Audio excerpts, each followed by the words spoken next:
Welcome back. Thanks for staying with us. Is there a stigma associated with sickle cell patients at hospitals? Well, that's how one of them feels after being admitted at the Spanish Town Hospital in St. Catherine. The patient is sounding the alarm on a healthcare worker who allegedly verbally abused him and denied him treatment. Jamaica Maitland tells us more. When 35-year-old Sickler Austin Gavins went to the Spanish Town Hospital in St. Catherine after feeling ill, he thought he would have been treated with the respect as a patient. Instead, he alleges he was a victim of verbal abuse by a staff member. I'm there on the bed laying down in my pain and I groan or something. Actually, yeah, water running out of my eye because the pain was so severe. Only to hear one of the nurse at the nurse station a cuss, and I say, Austin come here every month, Austin come here every month, Austin there. She said, these sickle cell patients take Spanish Town for safe haven because we can't go UA and we can't go KPH because they run away from UA and they run away from KPH.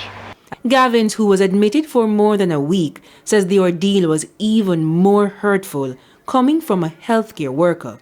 Additionally, he explained he was denied treatment which only made the pain worse.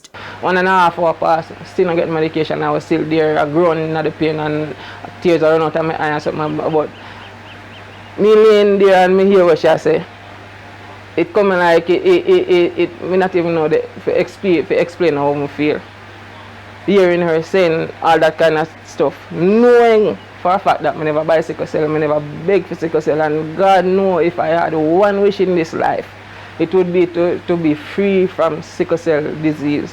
Unlike the University Hospital of the West Indies, the Spanish Town Hospital does not have a dedicated sickle cell ward. However, patients still receive treatment there.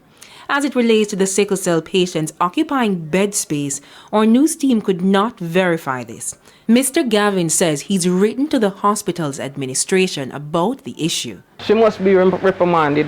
She must be reprimanded, and this must set as an example that not just only people with sickle cell, but patients on a whole who go to our hospitals across the country, they go with an intention of being treated, being cared for, and so they can go back home, have fun and live life as how they are supposed to.